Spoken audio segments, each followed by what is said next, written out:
Greetings and good evening. Welcome to the 2025 King and Faith Symposium Series here at Stanford Memorial Church. I am Reverend Dr. Sakina Young-Skaggs. I'm the Senior Associate Dean for Religious and Spiritual Life, and I'm the pastor here at Stanford Memorial Church. It is a blessing and delight to have each one of you here for this special occasion tonight. And on the actual birthday, today is the actual birthday of Reverend Dr. Martin Luther King, January 15th. And so we mark this symposium this year that was birthed out of a partnership with, yes, the Northern California Martin Luther King Foundation, the Martin Luther King Jr. Research and Education Institute, and the Institute for Advancing Just Societies.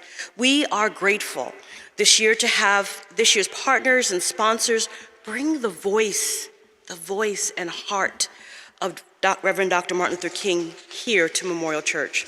So I'd like to express some deep gratitude. That's what we do. Amen? All right, now I come from a call and response tradition, so every now and then you might hear the preacher rise up and I might ask you to respond.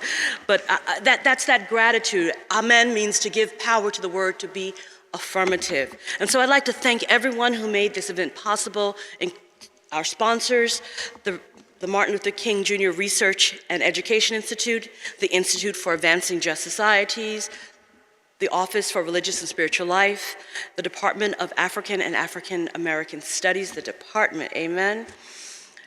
Yes, and the Northern California Reverend Dr. Martin Luther King Jr. Community Foundation. So give them all a hand. It's all right. We can make noise.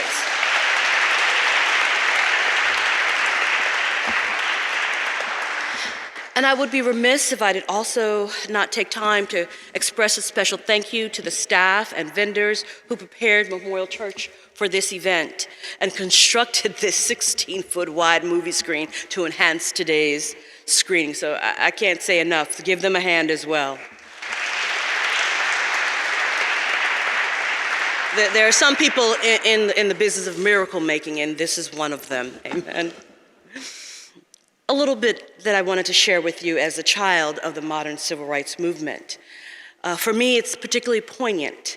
I invoke my mother's words as she encouraged me to engage in civil action and justice work all of my life. My mother informed me often, you know how mothers do, that I was in her womb when she marched with King.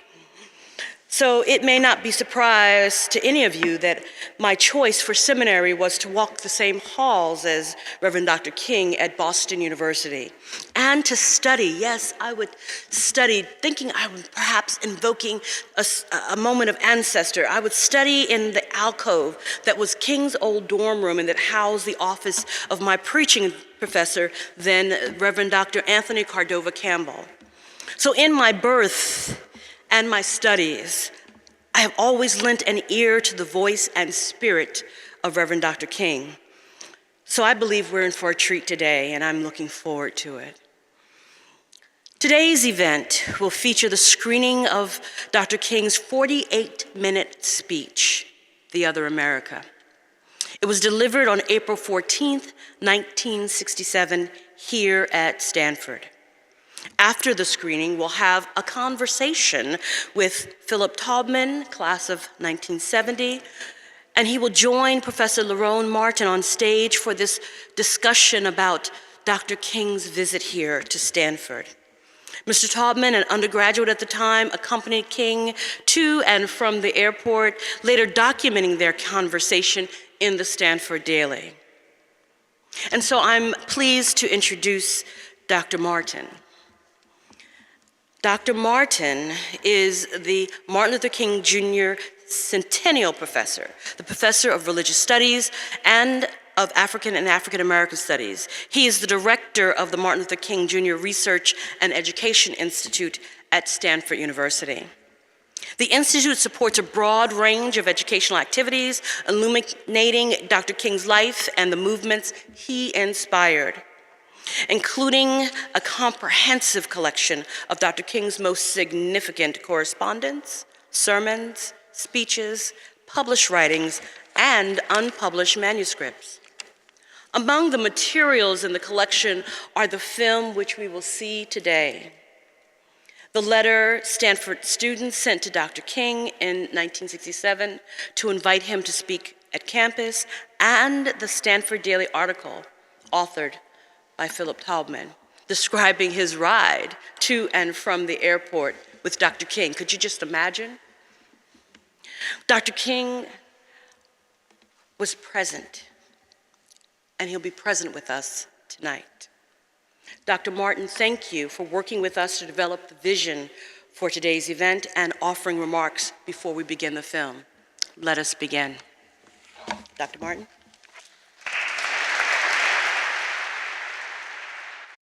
Thank you all for coming out this evening.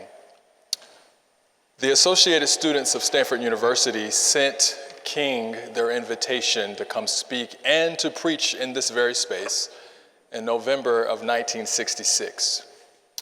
I became aware of this because of my position as a director of the Martin Luther King Jr. Research and Education Institute. One of my colleagues who's sitting over there, David Lai, brought this to my attention upon my arrival. And he mentioned that there was this student who rode with King to and from the airport and to read the article. And so I was able to do that, and that's kind of what birthed this moment. So in the letter that the Stanford Associated Students sent to King, they invited him in November, and he replied 6 months later. Said he had been a little busy. It makes me feel a little better as a professor when I don't reply to emails immediately as well, but that's another story. So King said, I'm not able to come to preach a sermon on Sunday, but I can stop by and speak for one day on campus. And that speech that we are going to hear today is The Other America. Followed by that, I'll be joined by my dear friend Philip, and we'll discuss the context of the speech and what the campus was like. So with that, thank you for coming, and here is King's speech at Stanford University in April of 1967, 10 days after he gave his famous speech condemning the war in Vietnam. He came to campus to give a talk called The Other America. Thank you.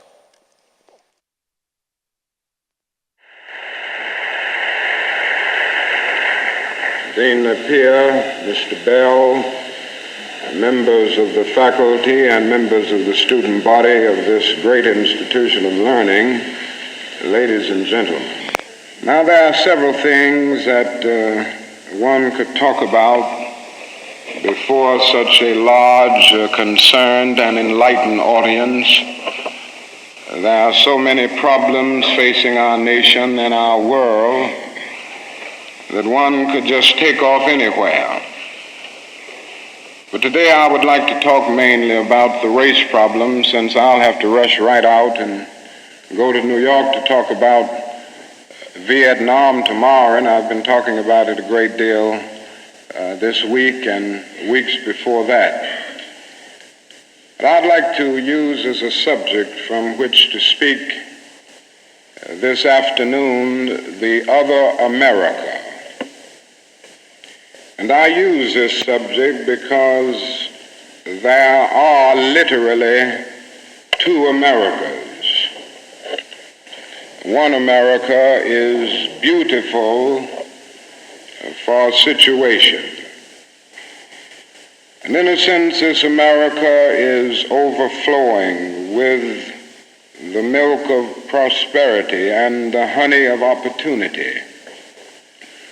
This America is the habitat of millions of people who have food and material necessities for their bodies, and culture and education for their minds, and freedom and human dignity for their spirits.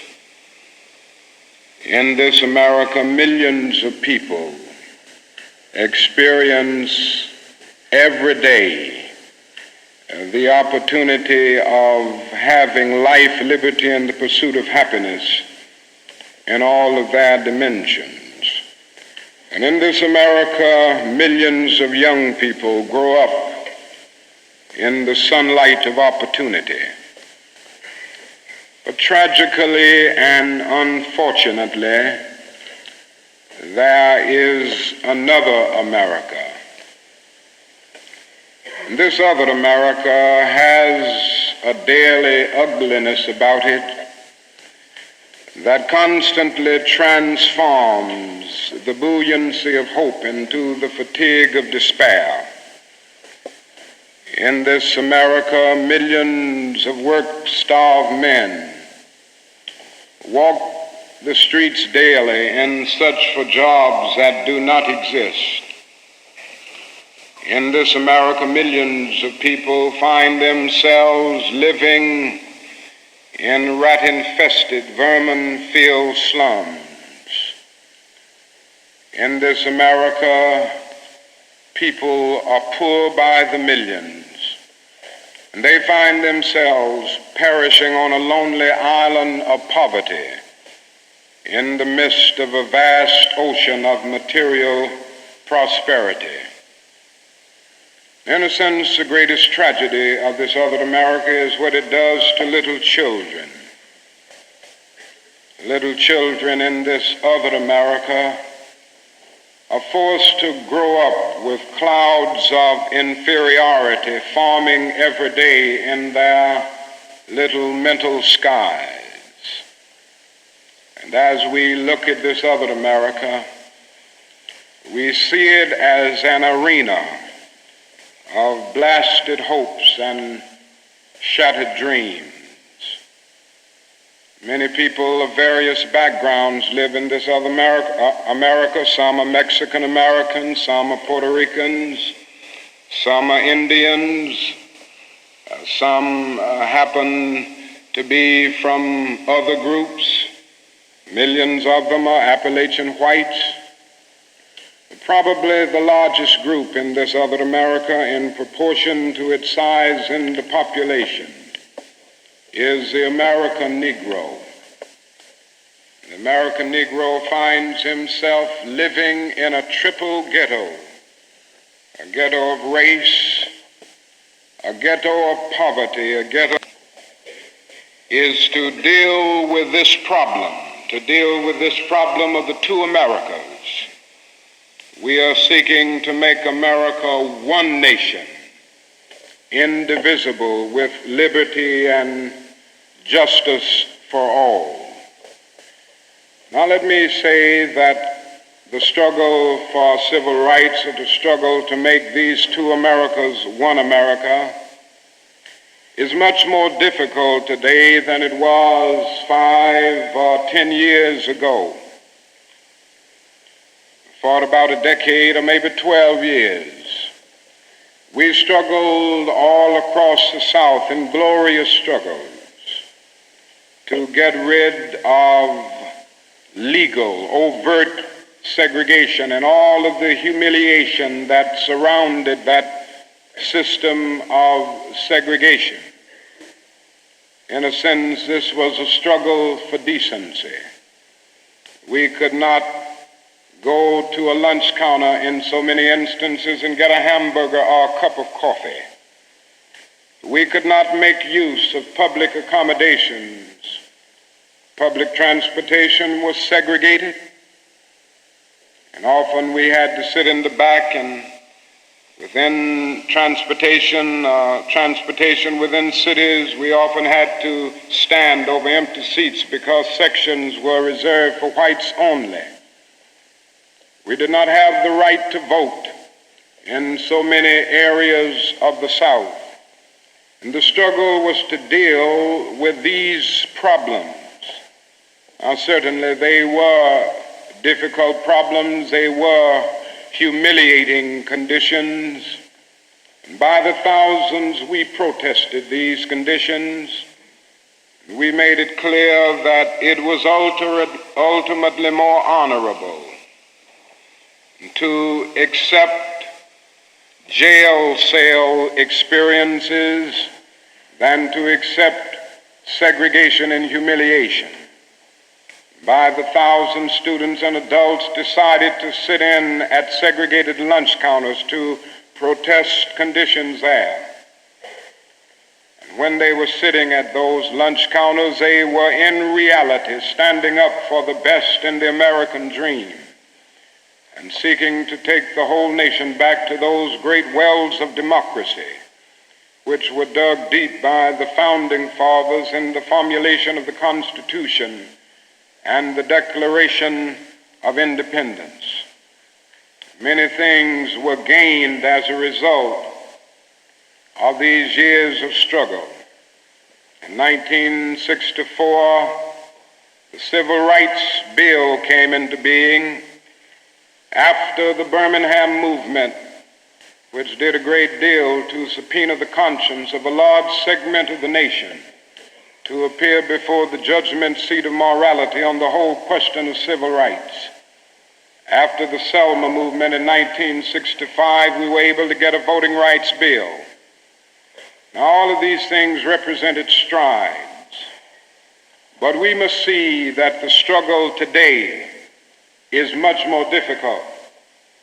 It's more difficult today because we are struggling now for genuine equality. And it's much easier to integrate a lunch counter than it is to guarantee a livable income and a good solid job. It's much easier to guarantee the right to vote than it is to guarantee the right to live in sanitary, decent housing conditions. It is much easier to integrate a public park than it is to make genuine quality integrated education a reality. And so today we are struggling for something which says we demand genuine equality. It's not merely a struggle against extremist behavior toward Negroes. And I'm convinced that many of the very people who supported us in the struggle in the South are not willing to go all the way now. I came to see this in a very difficult and painful way in Chicago over the last year where I've lived and worked. Some of the people who came quickly to march with us in Selma and Birmingham were active around Chicago. And I came to see that so many people who supported financially what we were doing in Birmingham and Selma were really outraged against the extremist behavior of Bull Connor and Jim Clark toward Negroes rather than believing in genuine equality for Negroes. And I think this is what we've got to see now, and this is what makes the struggle much more difficult. So as a result of all of this, we see many problems existing today that are growing more difficult. It's something that is often overlooked, but Negroes generally live in worse slums today than 20 or 25 years ago. In the North, schools are more segregated today than they were in 1954 when the Supreme Court's decision on desegregation was rendered. Economically, the Negro is worse off today than he was 15 and 20 years ago. And so the unemployment rate among whites at one time was about the same as the unemployment rate among Negroes. But today the unemployment rate among Negroes is twice that of whites. And the average income of the Negro is today 50% less than whites. And as we look at these problems, we see them growing and developing every day. And we see the fact that the Negro economically is facing a depression in his everyday life that is more staggering than the depression of the 30s. The unemployment rate of the nation as a whole is about 4%. Statistics would say from the Labor Department that among Negroes it's about 8.4%. But these are the persons who are in the labor market, who still go to employment agencies to seek jobs, and so they can be calculated. The statistics can be gotten because they are still somehow in the labor market. But there are hundreds of thousands of Negroes who have given up. They've lost hope. They've come to feel that life is a long and desolate corridor for them with no exit sign. And so they no longer go to look for a job. There are those who would estimate that these persons who are called the discouraged persons would be 6 or 7% in the Negro community. And that means that unemployment among Negroes may well be 16%. And among Negro youth in some of our large urban areas, it goes to 30 and 40%. And so you can see what I mean when I say that in the Negro community, that is a major, tragic, and staggering depression that we face in our everyday lives. Now, the other thing that we've got to come to see now that many of us didn't see too well during the last 10 years, that is that racism is still alive in American society and much more widespread than we realize. And we must see racism for what it is. It is a myth of the superior and the inferior race. It is the false and tragic notion that one particular group, one particular race is responsible for all of the progress, all of the insights, and the total flow of history. And the theory that another group or another race is totally depraved, innately impure, and innately inferior. In the final analysis, racism is evil because its ultimate logic is genocide.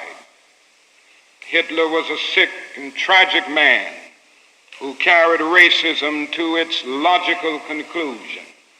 And he ended up leading a nation to the point of killing about 6 million Jews. And this is the tragedy of racism because its ultimate logic is genocide. If one says that I am not good enough to live next door to him, if one says that I am not good enough to eat at a lunch counter, or to have a good, decent job, or to go to school with him, merely because of my race, he is saying consciously or unconsciously that I do not deserve to exist. To use a philosophical analogy here, racism is not based on some empirical generalization. It is based rather on an ontological affirmation. It is not the assertion that certain people are behind culturally or otherwise because of environmental conditions.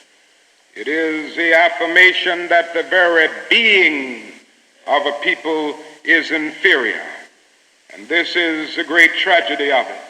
I say that however unpleasant it is, we must honestly see and admit that racism is still deeply rooted all over America.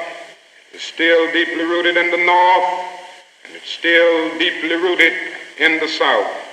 Now, this leads me to say something about another discussion that we hear a great deal, and that is the so-called white backlash.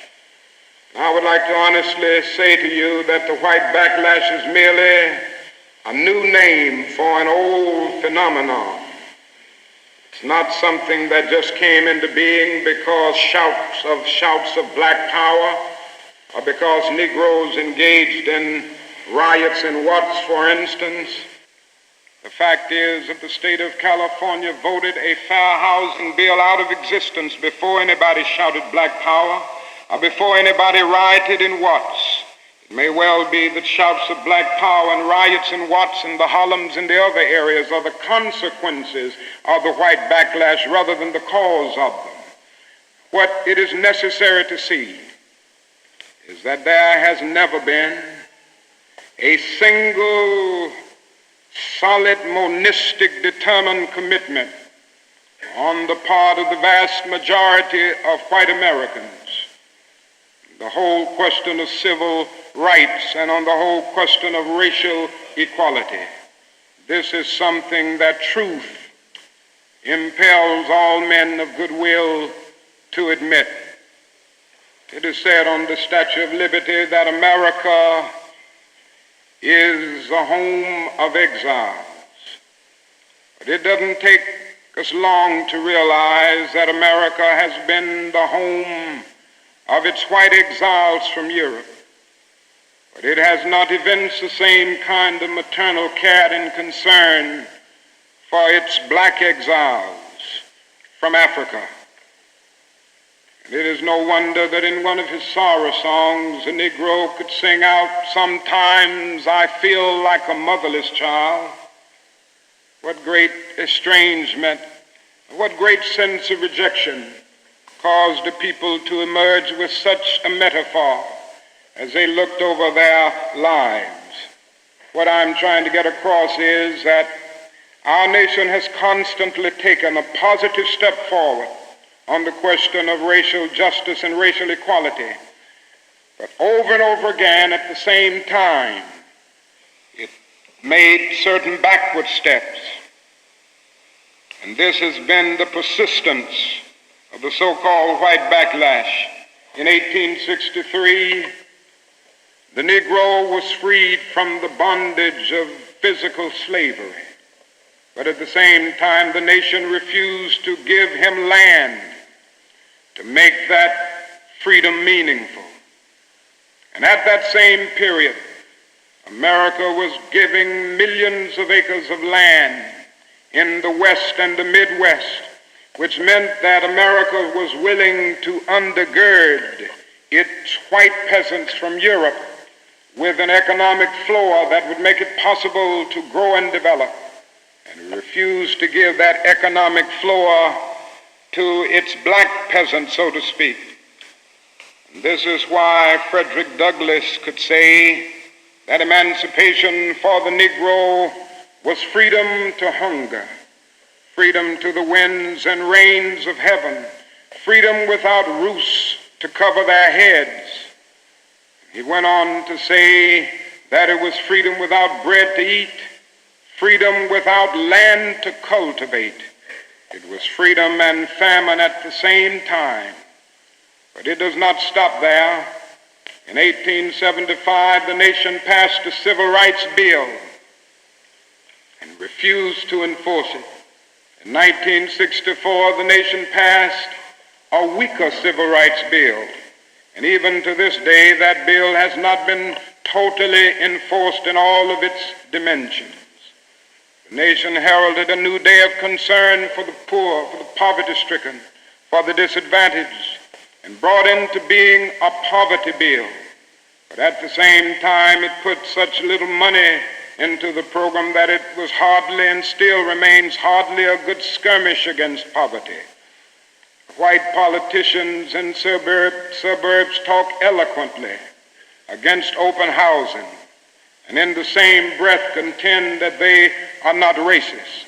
Now all of this and all of these things tell us that America has been backlashing on the whole question of basic constitutional and God-given rights for Negroes and other disadvantaged groups for more than 300 years. So these conditions, persistence of widespread poverty, of slums, and of tragic conditions in schools and other areas of life, all of these things have brought about a great deal of despair and a great deal of desperation, a great deal of disappointment and even bitterness in the Negro communities. Today, all of our cities confront huge problems. All of our cities are potentially powder kegs as a result of the continued existence of these conditions. Many in moments of anger, many in moments of deep bitterness, engage in riots. And let me say, as I've always said, and I will always continue to say, that riots are socially destructive and self-defeating. I'm still convinced that nonviolence is the most potent weapon available to oppress people in their struggle for freedom and justice. I feel that violence will only create more social problems than they will solve. That in a real sense it is impractical for the Negro to even think of mounting a violent revolution in the United States. So I will continue to condemn riots and continue to say to my brothers and sisters that this is not the way. Continue to affirm that there is another way.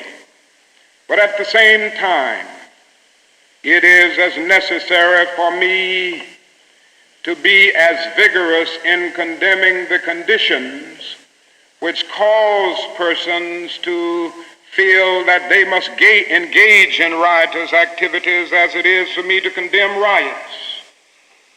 I think America must see that riots do not develop out of thin air. Certain conditions continue to exist in our society, which must be condemned as vigorously as we condemn riots. But in the final analysis, a riot is the language of the unheard. What is it that America has failed to hear? It has failed to hear that the plight of the Negro poor has worsened over the last few years. It has failed to hear that the promises of freedom and justice have not been met. And it has failed to hear that large segments of white society are more concerned about tranquility and the status quo than about justice, equality, and humanity. And so in a real sense, our nation's summers of riots are caused by our nation's winters of delay.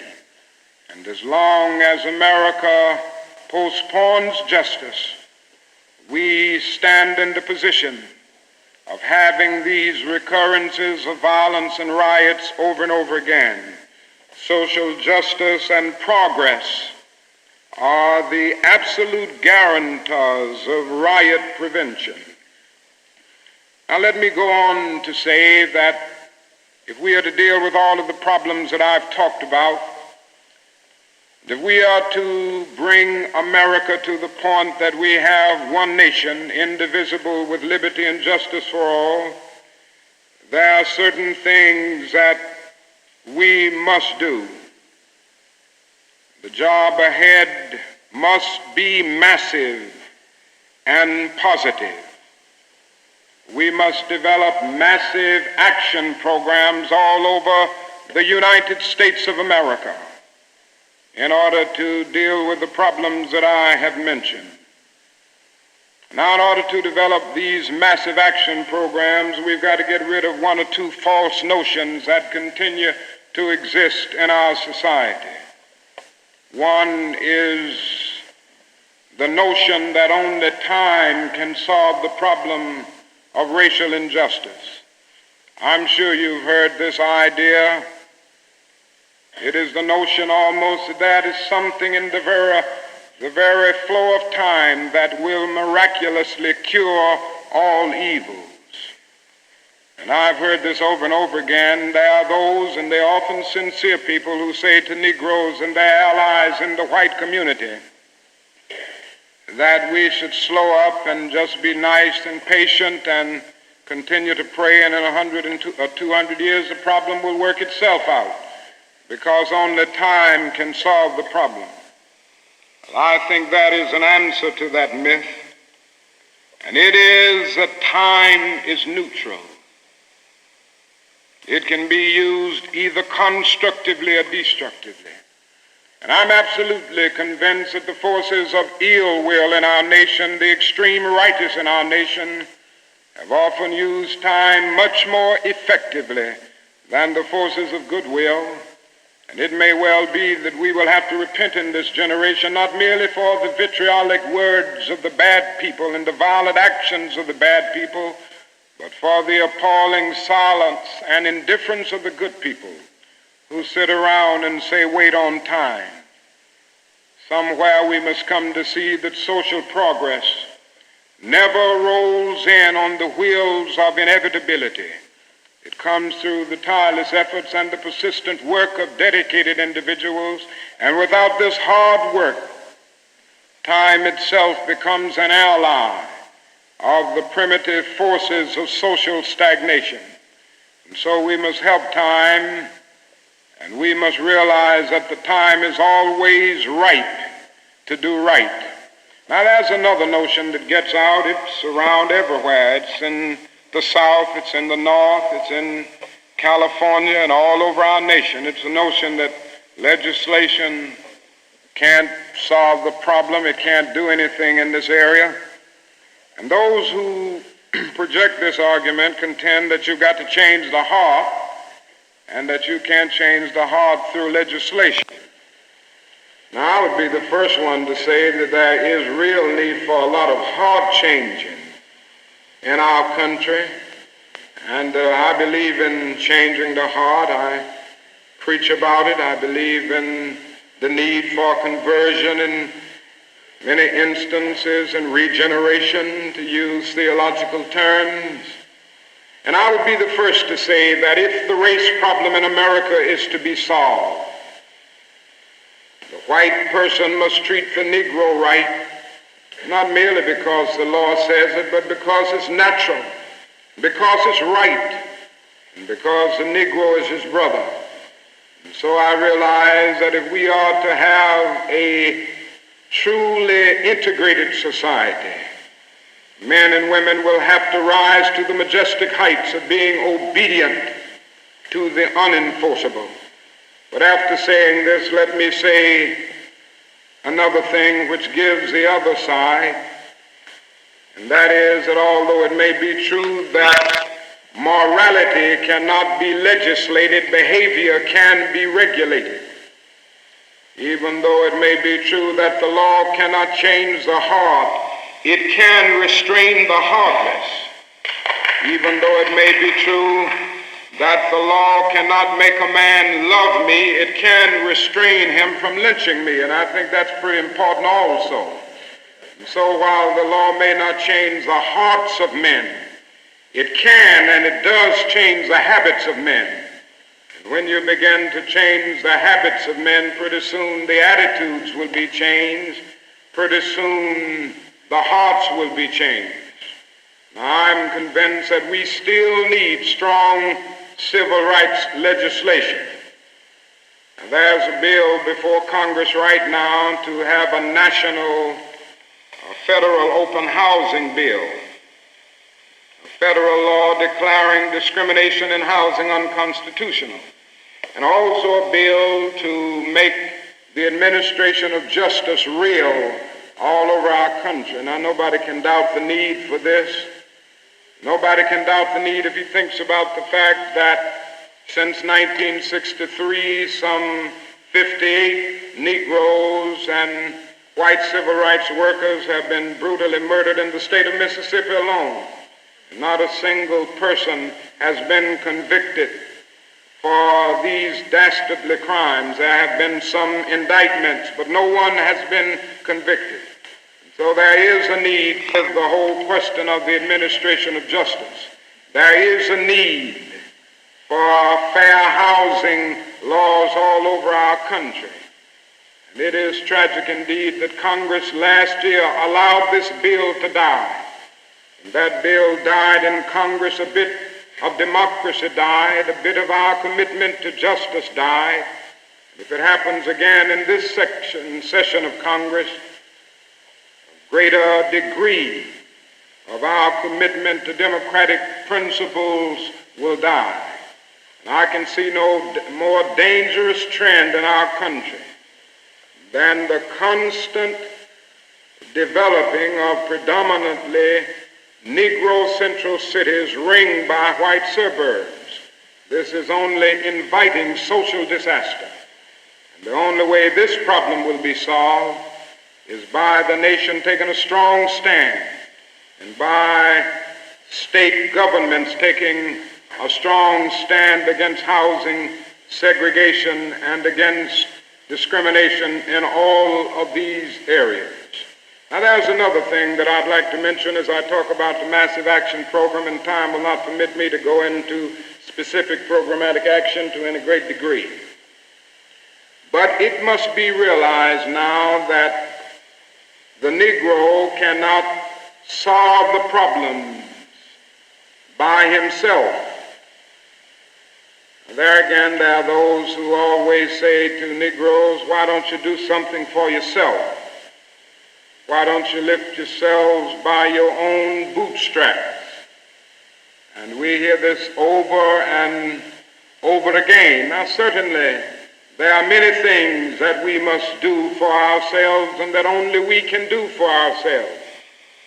Certainly, we must develop within a sense of dignity and self-respect that nobody else can give us, a sense of manhood, a sense of personhood, a sense of not being ashamed of our heritage, not being ashamed of our color. It was wrong and tragic that the Negro ever allowed himself to be ashamed of the fact that he was black, or ashamed of the fact that his home, ancestral home, was Africa.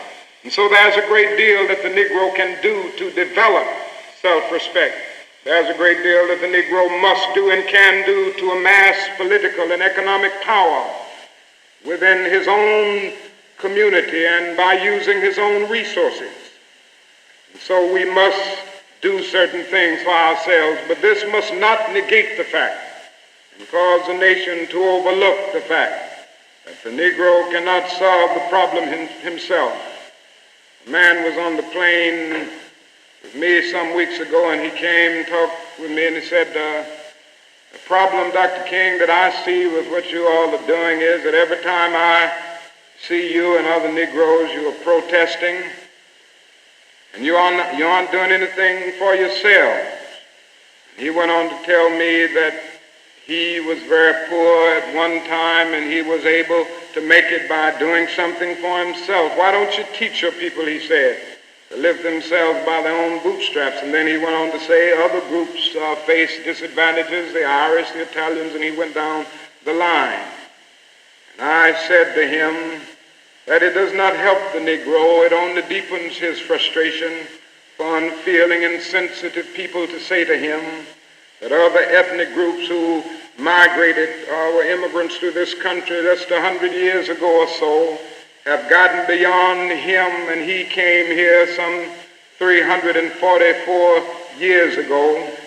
And I went on to remind him that the Negro came to this country involuntarily in chains, while others came voluntarily. I went on to remind him that no other racial group has been a slave on American soil. I went on to remind him that the other problem that we have faced over the years is that the society placed a stigma on the color of the Negro, on the color of his skin, because he was black. Doors were closed to him that were not closed to other groups. And I'm to say to people that you ought to lift yourself by your own bootstraps, but it is a cruel jest to say to a bootless man that he ought to lift himself by his own bootstraps. The fact is that millions of Negroes, as a result of centuries of denial and neglect, have been left bootless, and they find themselves impoverished aliens in this affluent society. And that is a great deal that the society can and must do if the Negro is to gain the economic security that he needs. Now, one of the answers, it seems to me, is a guaranteed annual income, a guaranteed minimum income for all people and for all families of our country. It seems to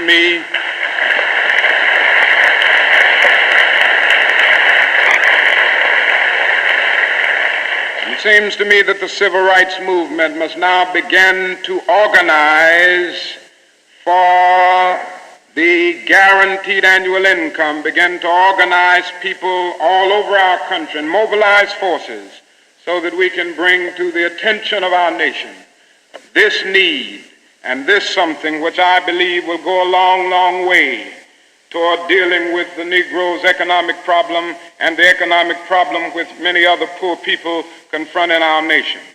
Now, I said I wasn't going to talk about Vietnam, but I can't make a speech without mentioning some of the problems that we face there because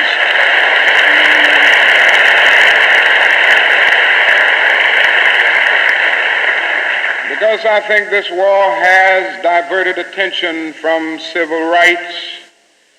It has strengthened the forces of reaction in our country and has brought to the forefront the military-industrial complex that even President Eisenhower warned us against at one time. And above all, it is destroying human lives. It's destroying the lives of thousands of the young, promising men of our nation, destroying the lives of little boys and little girls in Vietnam. But one of the greatest things that this war is doing to us in civil rights is that it is allowing the great society to be shot down on the battlefields of Vietnam every day. And I submit this afternoon that we can end poverty in the United States. Our nation has the resources to do it. The national gross product of America will rise to the astounding figure of some $7 this year. We have the resources. The question is whether the nation has the will. And I submit that if we can spend $5 billion a year to fight an ill-considered war in Vietnam and $20 billion to put a man on the moon, our nation can spend billions of dollars on their own 2 feet right here on earth.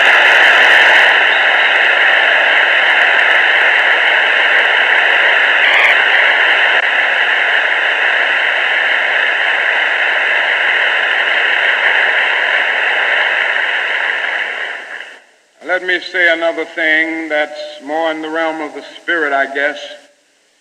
That is, if we are to go on in the days ahead and make true brotherhood a reality, it is necessary for us to realize more than ever before that the destinies of the Negro and the white man are tied together. Now, there's still a lot of people who don't realize this. The racists still don't realize this. But it is a fact now that Negroes and whites are tied together. And we need each other.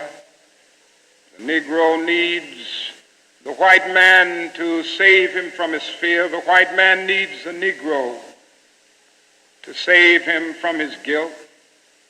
We are tied together in so many ways: our language, our music, our cultural patterns, our material prosperity, and even our food are an amalgam of black and white. And so there can be no separate black path to power and fulfillment that does not intersect white roots. There can be no separate white path to power and fulfillment short of social disaster. It does not recognize the need of sharing that power with black aspirations for freedom and justice. We must come to see now that integration is not merely a romantic or aesthetic something where you merely add color to a still predominantly white power structure. Integration must be seen also in political terms where there is shared power, and where black men and white men share power together to build a new and a great nation. In a real sense, we're all caught in an inescapable network of mutuality, tied in a single garment of destiny. John Donne placed it years ago in graphic terms: no man is an island entire itself. Every man is a piece of the continent, a part of the main. And he goes on toward the end to say, any man's death diminishes me because I'm involved in mankind. Therefore never sin to know for whom the bell tolls. It tolls for thee So we all in the same situation. The salvation of the Negro will mean the salvation of the white man, and the destruction, the life, and of the ongoing progress of the Negro will be the destruction of the ongoing progress of the nation. Now let me say finally that we have difficult days ahead, but I haven't despaired. Somehow I maintain hope in spite of hope, and I've talked about the difficulties and how hard the problems will be as we tackle them. But I want to close by saying this afternoon that I still have faith in the future, and I still believe that these problems can be solved. And so I will not join anyone who will say that we still can't develop a coalition of conscience. I realize and understand the discontent and the agony and the disappointment and even the bitterness of those who feel that whites in America cannot be trusted. And I would be the first to say that there are all too many who are still guided by the racist ethos. But I am still convinced that there are still many white persons of goodwill, and I'm happy to say that I see them every day in the student generation, who cherish democratic principles and justice above principle, and who will stick with the cause of justice and the cause of civil rights and the cause of peace throughout the days ahead. And so I refuse to despair.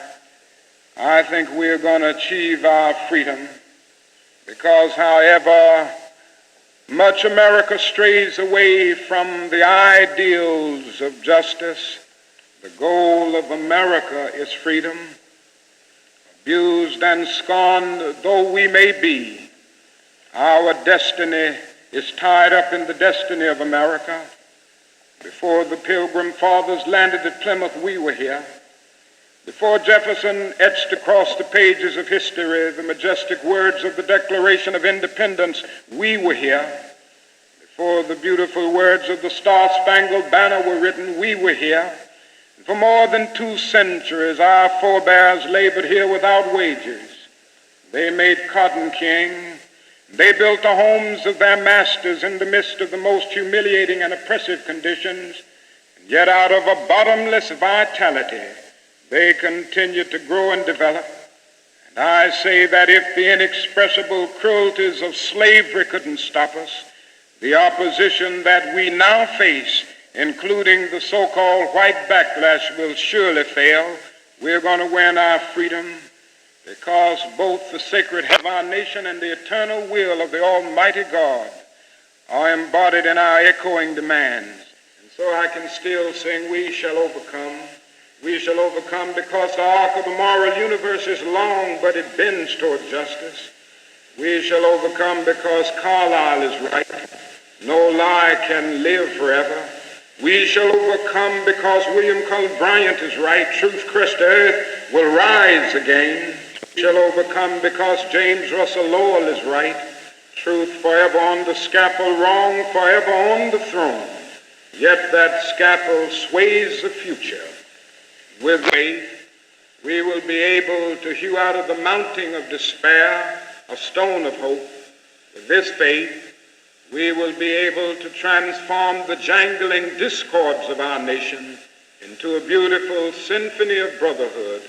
With this faith, we will be able to speed up the day when all of God's children, black men and white men, Jews and Gentiles, Protestants and Catholics, will be able to join hands and live together as brothers and sisters all over this great nation. That will be a great day. That will be a great tomorrow. In the word to speak symbolically, that will be the day when the morning stars will sing together and the sons of God will shout for joy. Thank you.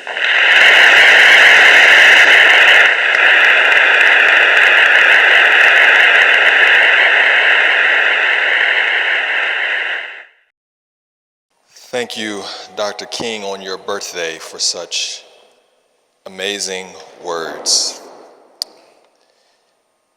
I'm now excited to be joined with an eyewitness to history.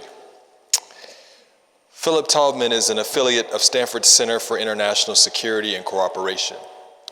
He's written many books, including most recently his biography of George Shultz entitled In the Nation's Service, The Life and Times of George Shultz, which was published by Stanford University Press in January 2023. He's also author of The Partnership, Five Cold Warriors and Their Quest to Ban the Bomb, and also a book called The Secret Empire, Eisenhower, the CIA, and the Hidden Story of America's Space Espionage. But before doing all of that, before joining Stanford's community in 2008, Philip worked at the New York Times as a reporter and editor for nearly 30 years, specializing in national security issues, including United States diplomacy, intelligence, and defense policy and operations.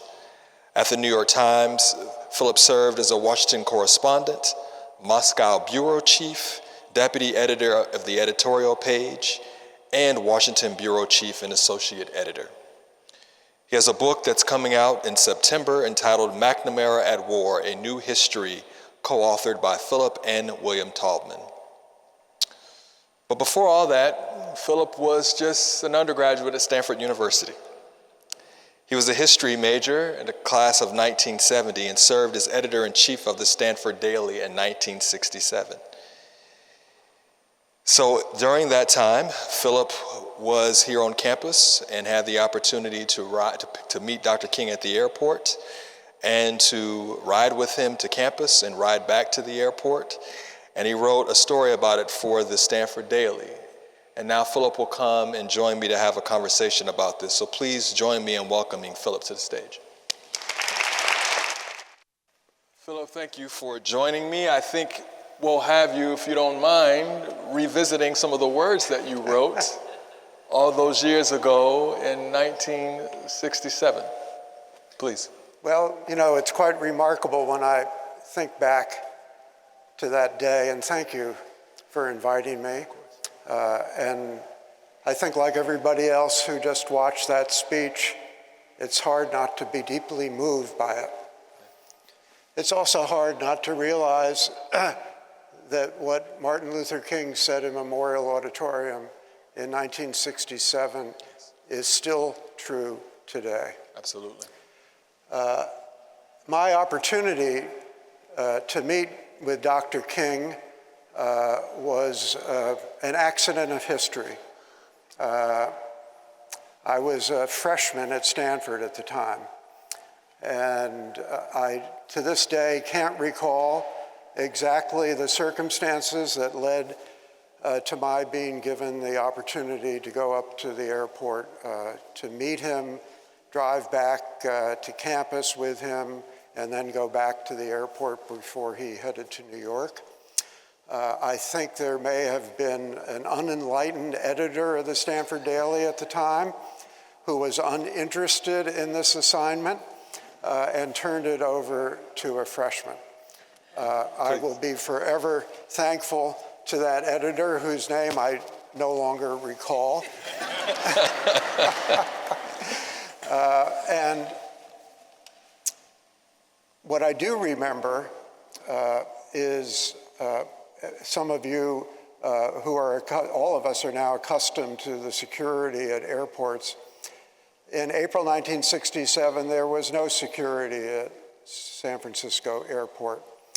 You could walk in the terminal, go down to the gate where the plane was coming in and wait for your incoming passenger to deplane. And I believe that's what I did with the person from Stanford who was driving that day. I don't remember who that was either, I'm afraid. But I vaguely recall that we waited for Dr. King. His flight, he had been delayed. His first flight had been canceled. We waited for him at the gate. We greeted him. We got in the car and started down the Bayshore Freeway to Stanford. This is obviously pre-cell phone era. It's pre-Walkman era. So I did the old journalistic tradition, notepad and paper, and I interviewed him in the car. I believe he was seated in the back seat with an aide who was traveling with him. I was riding shotgun in the front. And as we zipped down the Bayshore Freeway, I had a conversation with Martin Luther King. And to this day, I look back on it with utter amazement that I had that opportunity. In the time I've been back at Stanford since 2008, I've taught here and I've served as an advisor to students. And one thing I have always told students I've met at Stanford in the years since 2008 is, when you come to Stanford, anything is possible. All I need to back that up is my car ride with Martin Luther King. That's right, that's right. Tell me a little bit about what you remember about that moment. We saw in the video, in the speech, that there were several times throughout the speech students gave King a rousing applause. Do you recall the feeling on campus about having King come to speak, especially in 1967 with so much going on in the nation? So yes, I do, and I think one thing you couldn't really see in the video is it was an almost overwhelmingly white audience. And I think it's important to describe the context of King's visit. Stanford University in those days was integrated, but barely so. There were very few minority students at Stanford, very few students of color at Stanford. And so as he looked out over a full memorial auditorium, which I think seats 1,500 people, that auditorium was filled predominantly with white people. And as I watched the speech again just now, what reminded me of the attitude at Stanford in those days was that the first real applause came when he segued from civil rights to Vietnam. And the reason for that is that the cause that motivated people at Stanford in those days was Vietnam. Yes, there were people at Stanford fiercely determined to improve the plight of people of color in America and were involved in the civil rights movement. Among them, the man who was dean of the chapel at the time, Davy Napier. But the university's activism was primarily focused on Vietnam, and you could see that. That was the real big line. The first line of applause came when he started talking about the war. That tells you a lot of what you need to know about Stanford in that era. There was a lot of activism here. There was a lot of protest here. There were sit-ins here. Stanford was among many universities in that era that was in turmoil, largely because of the anti-war movement. I'm sorry to say, not largely because of the civil rights movement. So, watching this speech now, do you feel like you have a different reaction now than you did as a freshman who had just gotten out of the car and rushed him on stage to give this speech? Did you feel differently about the speech then than you do now? I think, I don't remember so much what I thought about it then, but the feeling I had in watching it today was this sense that this was an important moment in Stanford history, because it was a reminder to me that Stanford was lagging in civil rights, that Stanford needed to make changes, and that Dr. King's appearance here helped to galvanize that. And what I found myself thinking as I was watching it again today, as I said, number one, so much of what he said applies today about the United States of America. It's kind of stunning to think about it. This was almost 60 years ago, and so many of the things that he described, the injustices, the inequalities, they remain today. But I was also reminded of the fact that his presence at Stanford, along with the sermons that were delivered in this very church by Davy Napier, along with the activism of people like Robert McAfee Brown, who was a professor of religion here, actually along with the provost of the university and his wife, Richard and Jing Lyman. Dick Lyman later became president. These were among the forces at Stanford that were trying to bring greater consciousness about civil rights. And so another thing I thought of as I watched the movie today was his emphasis on fair housing. That's still true today. You know who one of the greatest champions of fair housing in the state of California was? Jing Lyman, Richard Lyman's wife. Wow. Students today are going through similar times that you went through in 1967. There is war going on in the world that students are protesting and divided about, debating about, and you lived through that time as well. So what would you say to students today as someone who lived through a contentious time on a college campus, in particular Stanford's campus? Or I could say it another way, what would you tell your freshman self? What would you today tell yourself as a freshman about living through the kind of tumultuous time? I think I would say several things. One is that student activism is a good thing. Students need to be engaged with the world around them. And over the course of the many decades since I was a student here, it's been a kind of up and down process at Stanford. There were decades of student apathy at Stanford that I witnessed.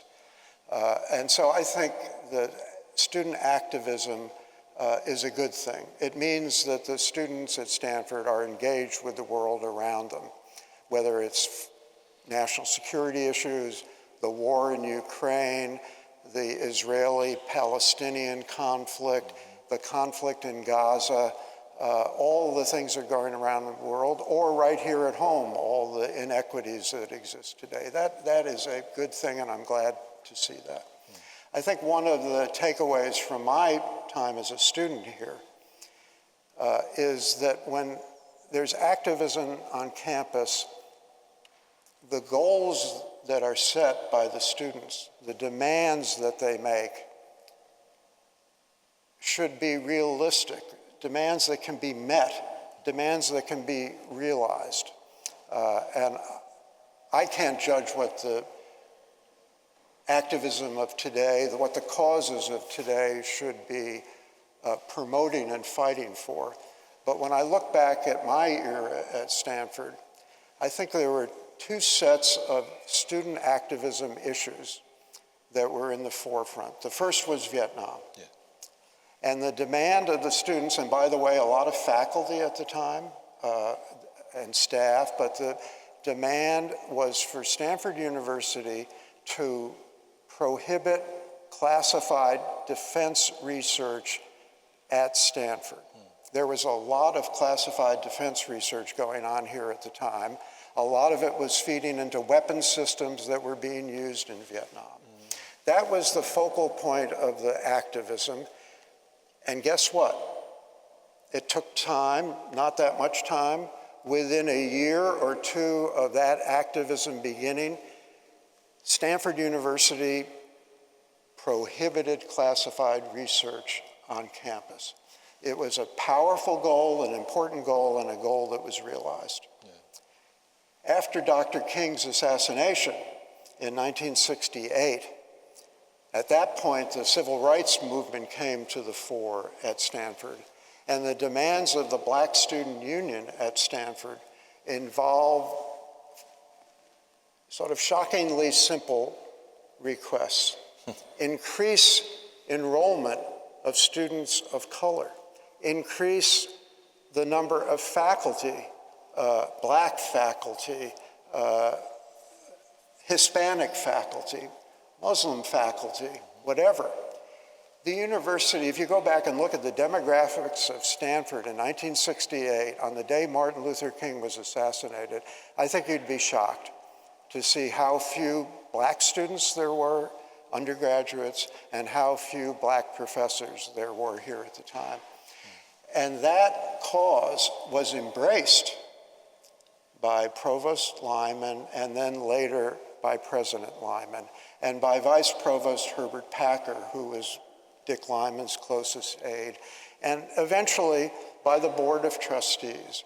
But it was really Dick Lyman who felt a moral obligation to deal with the demands of the Black Student Union at Stanford. And he went to work and he started the process that's still ongoing today. I mean, I think that the goals that were set at that time haven't even been realized yet. But that was the beginning of a movement that has progressively led to increased enrollment of students of color, increased number of faculty, changes in the curriculum, creations of things like the departments that focus on these issues. This was the time of Martin Luther King's visit here, and then propelled, sadly, tragically, by his death. That was the catalyst for actions that are continuing today. Wow. So with that, and the King ends his speech with this beautiful, poetic flourish about his hope for the future. Hearing King's speech again, what is your hope for Stanford's future? Well, I have always been an optimist about Stanford.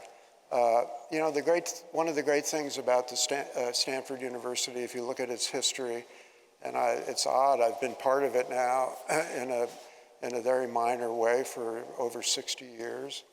The thing about Stanford is it constantly reinvents itself. I think Stanford is an institution born of the West, born of the frontier, and its spirit remains a spirit of the frontier. And it's a university that's striving, that's self-improving, that's, as we all know, the source of tremendous innovation. Some good, some not so good in technology. But when you compare Stanford to Eastern institutions in the United States, those institutions have both the advantage and burden of history. They go back hundreds of years.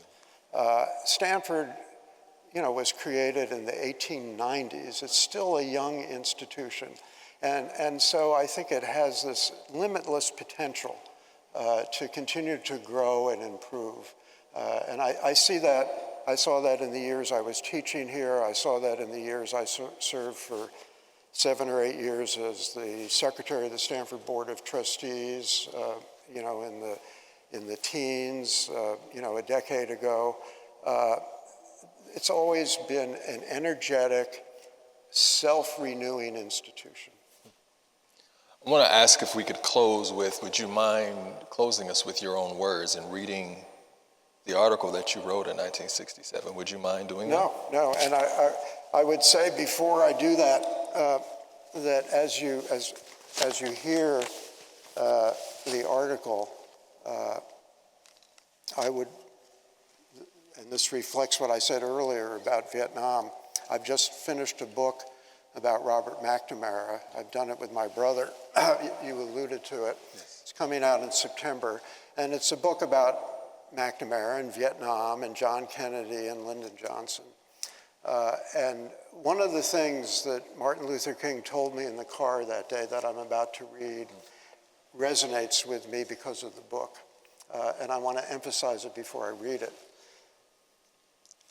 Here he was in the car with me in 1967, telling me that one of the problems with the Vietnam War was that the leaders of the United States didn't understand that it was fundamentally a conflict of nationalism. It was the nationalism of Ho Chi Minh more than the communism of Ho Chi Minh that motivated him. And yet the war was conducted by Robert McNamara and Lyndon Baines Johnson to defeat and stem the spread of communism. They didn't understand the power of nationalism. 1967, Robert McNamara didn't understand that. Martin Luther King did. It took Robert McNamara 30 years until he spoke up about the war and said, we made a mistake. The issue in Vietnam was not communism. The issue was nationalism. So keep that in mind as I read from this long ago piece that I did.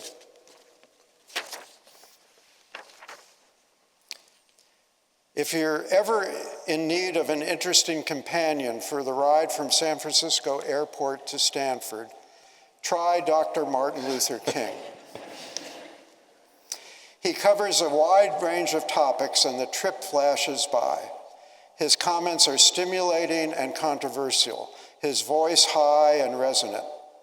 The trip on Friday was hectic and hurried since King's flight from Los Angeles was canceled and he arrived an hour late. He and his assistant, Bernard Lee, were rushed into a waiting car. Before he could catch his breath, King was responding to questions. The first topic was the present state of anti-war demonstrations. King said there seemed to be general confusion on how, when, and about what to demonstrate. Quote, there is too much sporadic action, unquote, he noted. A sense of direction is needed. I think there should be a summit conference of peace leaders so that we can have a united front, close quote. King, who only recently turned his attention to the Vietnam War and has since been attacked for combining the war and civil rights under one heading, gave his thoughts on the place of universities in the peace movement. Quote, the content and quality of education is basically conservative, but a hope lies in the faculties and student bodies. Administrations and boards have been and will continue to be old-fashioned, but teachers and students are calling for radical reform and most important are in the search for peace. Unquote. Getting more specific, King talked about the West Coast. Quote, San Francisco is one of the strongest areas in the country on peace movements, but Southern California, oh boy. There isn't too much to encourage me down there. They have a nice climate. Close quote. The car was only halfway to Stanford, and he was due in 10 minutes. But King wasn't flustered as he calmly continued to say what was on his mind. Quote, the United States is on the wrong side of the world revolution. Vietnam is typical. Everything to us is communist. And we forget the power of nationalism, which is the dominant cause of revolution in the world. We were once the champions of revolution. Now look at us. We're anti-revolution. Unquote. Civil rights was the next issue. Asked whether he adopts policies and reactions to movements such as Black Power, King stated, quote, I base my beliefs on my moral impulses and in line with my conscience.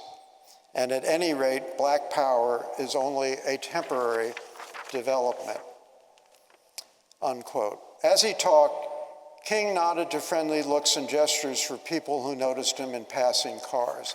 This I remember, by the way. Can you imagine this? We're driving down Bayshore Freeway, and cars are passing us, and they're going by, and people are looking out their window, and they see Martin Luther King in the car next to them, and they're going, my God, look, you could see them saying, holy cow, look at that. And they started waving at him as they passed us in the car. I still remember that to this day. He called for more radicalism in the civil rights movement. Quote, to get to the root of more and more complicated problems, we need to be more radical in analyzing and organizing, but always without violence, unquote. Oh no, that's a misplaced typo in the Stanford Daily. I'm still quoting him. Americans don't like hearing the truth. We are guided more and more by a military-industrial complex that oppresses us here and abroad, end quote. The car was now coming down University Avenue. King paused in his talk for a minute to ask how the program was planned. Was there to be a question and answer period? He praised the beautiful palms as the cars entered the campus on Palm Drive. That was kind of a thrill to me because I found, the reason I came to Stanford University, to tell you the truth, was Palm Drive. I grew up in New York City. I was going to go to an institution on the East Coast. I came out here between my sophomore and junior year in high school, drove down Palm Drive, and I was sold.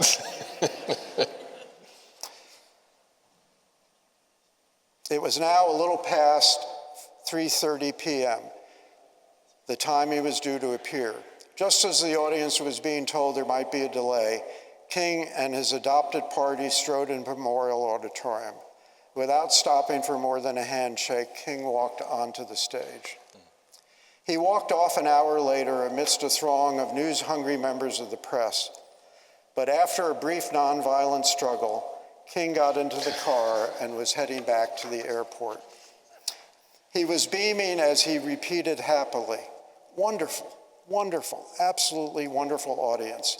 I hate to leave so many friends," unquote. When the car finally pulled away from the crowd of 100 applauding admirers, King admitted he hadn't used a text for his talk. "Was that all ad lib?" he was asked by me in astonishment. "Oh," he said, quote, "I don't like to write speeches." I noticed this too while I was watching it. That was an amazing, gosh, it was so eloquent, without a note, without a text. Whew. Last paragraph. King's next stop was to be in New York, where he spoke at the Mobilization for Peace rally on Saturday. He and Lee asked to be left at the airport hotel so King could sleep for 3 hours before he left.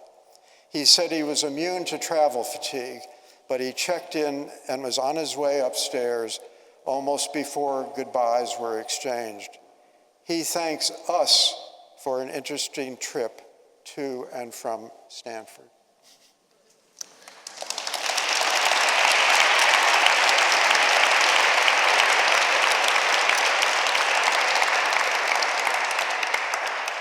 Thank you for that. Ladies and gentlemen, Martin Luther King Jr. and riding shotgun, Philip Taubman.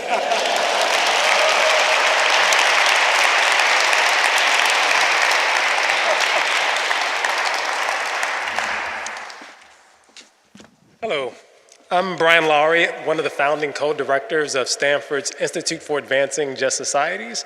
And I want to thank you all for coming. And first, let me say that I think it's really incredibly fitting for a variety of reasons that we're having this in Memorial Church. One of which is that churches are places of fellowship. Churches are places where we come to make sense of the world as it's been and how it will be right in the future. And one of the things that is, I think, really powerful about church is we forge a sense of what the future should be and can be. And I think what we saw today was a shining example of that. So I'm very glad that I've had the chance to fellowship with you all here today. Let me thank Philip Taubman and Professor Lerone Martin for painting such a vivid picture of what it was like back then. Thank you both. And also Reverend Sakina Young-Skaggs for such a powerful opening. And also let me thank our event sponsors, without which this couldn't have happened. So the Martin Luther King Jr. Research and Education Institute, the Institute for Advancing Just Societies, the Office of Religious and Spiritual Life, the Department of African and African American Studies, and the Northern California Dr. Martin Luther King Jr. Community Foundation. I'd also like to add my thanks to Reverend Sakina's to the staff, the incredible staff that made this possible, the staff of the Office of Religious and Spiritual Life, and also the staff of the Institute for Advancing Just Societies, as well as all of the vendors here today. Finally, as a reminder, there's another event here in the church tomorrow at 4:30 p.m. It is going to be keynoted by Reverend Dr. Amos C. Brown, the senior minister of the historic Third Baptist Church in San Francisco, and it's organized with Aaron Grizel, executive director of NorCal MLK. Thank you all, and have a good night.